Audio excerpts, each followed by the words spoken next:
जो प्रस्तावित था शासन ने कहीं न कहीं इसको रोकने का प्रयास किया है? हमारा आंदोलन था मध्य प्रदेश पुलिस भर्ती, मध्य प्रदेश पटवारी भर्ती, व्यापम में मचा हुआ भ्रष्टाचार, मध्य प्रदेश पीएससी की भर्ती है जो पिछले 4 साल से रुकी हुई है। और सबसे बड़ी बात, जो ये लोग कैलेंडर डिलीट करते हैं, प्रस्तावित होती भर्तियाँ पूरे साल भर प्रस्तावित रहती हैं और कुछ ही समय बाद जब आप उनका एग्जाम देना होता है उसी वक्त ये भर्तियाँ क्या हो जाती है, कैंसिल कर दी जाती हैं, क्योंकि कैलेंडर डिलीट करते हैं। तो हमारा आज आंदोलन था, हम लोग लगातार पूरा प्रयास कर रहे हैं। राष्ट्रीय शिक्षित युवा संघ जो 21 सितंबर से लगातार धरना कर रहा था, शांतिपूर्वक बैठा हुआ था दीनदयाल पार्क इंदौर में, वो बैठे 2 अक्टूबर तक। 2 अक्टूबर को पैदल मार्च चले, 2 अक्टूबर से लगभग 200 किलोमीटर चलने के बाद आज भौरी तक पहुँचे हैं। भौरी पर हम लोग को रोका गया है, भौरी पर हम लोग कभी पहुँचने ही वाले हैं यहाँ पर, क्योंकि हमारा प्लान था शाहजहानी पार्क में।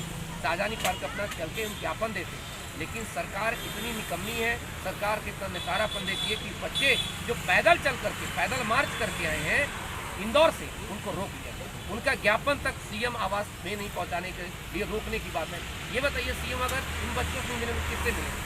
और मध्य प्रदेश में जो भर्तियां हैं, मैं आपको बता दूं स्थिति कुछ इस प्रकार है कि 3 लाख से ज़्यादा पद खाली हैं और अभी तक पिछले 4 साल में 2018 के बाद से कोई भर्ती नहीं हुई है। 2018 के बाद से एक भी पीएससी अधिकारी नहीं बना है। 2018 के बाद 17 के बाद से एक भी एसआई नहीं बना है, एक भी कांस्टेबल नहीं बना, एक पटवारी नहीं बना, एक शिक्षक नहीं बना। तो मुझे ये बताइए कि शासन चला किसके द्वारा रहे हैं? शासन चला कौन रहा है? क्या शासन में एजेंट चला रहे हैं या एजेंट सरकार चला रही है? तो ये जो पूरा का पूरा जो खिचड़ी पकी हुई है और सरकार हमसे डरी हुई है। सरकार इसलिए हमें चारों तरफ से रोकने का प्रयास कर रही है। सरकार चाह रही है कि कहीं ये लोग आगे ना बढ़े, कहीं इनकी आवाज़ लोगों तक नहीं पहुँचे। इसलिए मीडिया के माध्यम से, क्योंकि मीडिया लोकतंत्र का चौथा स्तंभ है, मीडिया जनता तक पहुँचाने वाली वो माध्यम है कि जो व्यक्ति की समस्याओं को, लोगों की समस्याओं को सरकार तक पहुँचाती है, समस्याओं को सरकार के अलावा जनता तक पहुंचाती है। कम से कम यही बताने का प्रयास करती है कि अत्याचार जो हो रहा है इसके खिलाफ लोग खड़े हुए हैं और हम यहीं डटे रहेंगे। अगर हमें भोपाल नहीं घुसने देते, हम भोपाल में ही रहेंगे, क्योंकि बेरोजगार हैं। जाएंगे कहाँ? यहीं बनाएंगे खाना, यहीं बनाएंगे बाटियाँ, यहीं बनाएंगे भीख और आसपास उठाएंगे आटा, रोटी बनाएंगे, रहेंगे यहीं पर। आखिरकार कब तक ये निकम्मी सरकार ये हमें जवाब नहीं देती और कब तक सरकार हमारी भर्तियों के बारे में कुछ आगे नहीं ले जाती। अच्छा, एक और बड़ी बात है, ये हर 6 महीने इनका 3 डायलॉग मिलता है। 1 लाख भर्तियों का ऊहा-पूह मचा हुआ है और इनको ये जो ऊहा-पूह ऐसा मचा हुआ है, इनके जब भी किसी चैनल में उठा के देखिए, जब भी किसी कार्यक्रम देखिए, सीएम साहब एक ही चीज़ कहते हैं, 1 लाख भर्ती हम इस साल करने वाले हैं। भैया अक्टूबर 2021 में भी यही कहा था, हम 1 साल में 1 लाख भर्ती करने वाले। वो साल कब आएगा समझ नहीं आ रहा। और ये सबसे बड़ी बात इसलिए है क्योंकि ये कुछ इस प्रकार की सरकार है, क्योंकि अभी 8 महीने के बाद से आचार संहिता लग जाती है। तो ये ऐसा है कि एक ऐसा बैंक जो है दिवालिया और चेक बांट रहा हो, दिवालिया बैंक चेक बांट रहा, तो सरकार इस समय क्या है, खुद दिवालिया है।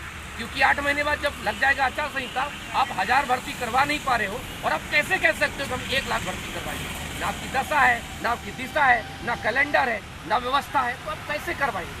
और आज जो ये तमाम पब्लिक है, आज जो तमाम पब्लिक खड़ी है, आज जो तमाम पब्लिक आप देख पा रहे हैं, ये इसलिए देख पा रहे हैं क्योंकि ये पब्लिक आवाज़ उठा रही है। सिर्फ बेरोजगार युवा नहीं, उनके माता पिता, उनके सगे संबंधी, ये सबकी समस्या है सर, इसलिए हम यहाँ पर।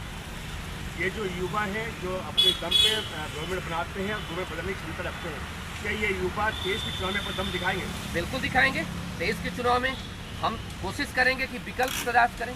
हम बीजेपी कांग्रेस से त्रस्त आ चुके, कोई तीसरा विकल्प दें, और कोई विकल्प नहीं तो फिर निर्दलीय विकल्प दें।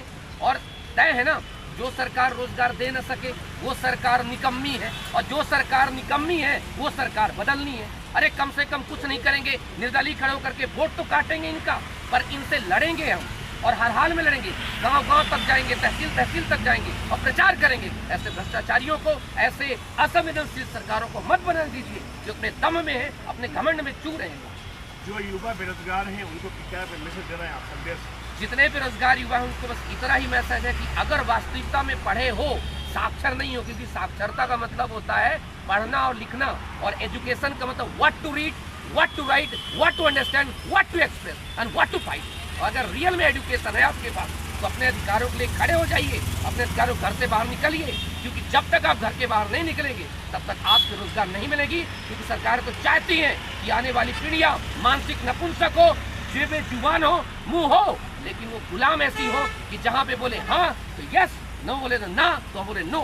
लेकिन मैं युवाओं से कहना चाहता हूँ कि हम वही भगत सिंह हैं, वही चंद्रशेखर आजाद हैं जिन्होंने अंग्रेजों को नस्ता नाबूद कर दिया। तो हो सकता है इनका समूल नष्ट करने का, भ्रष्टाचारियों का, ऐसे आदम्भों का, ऐसे घमंडियों को खत्म कर करके इनकी साम्राज्यों को मिटाने का एक ही प्रयास है कि लोकतंत्र में आपका वोट बहुत बड़ी बात होती है। वही सरकार को बदल सकती है, वही सरकारों का किस प्रकार सम्मान को चूर कर सकती है। तो घर से बाहर निकलिए, एक साथ मिलकर के लड़ेंगे। इंकलाब जिंदाबाद।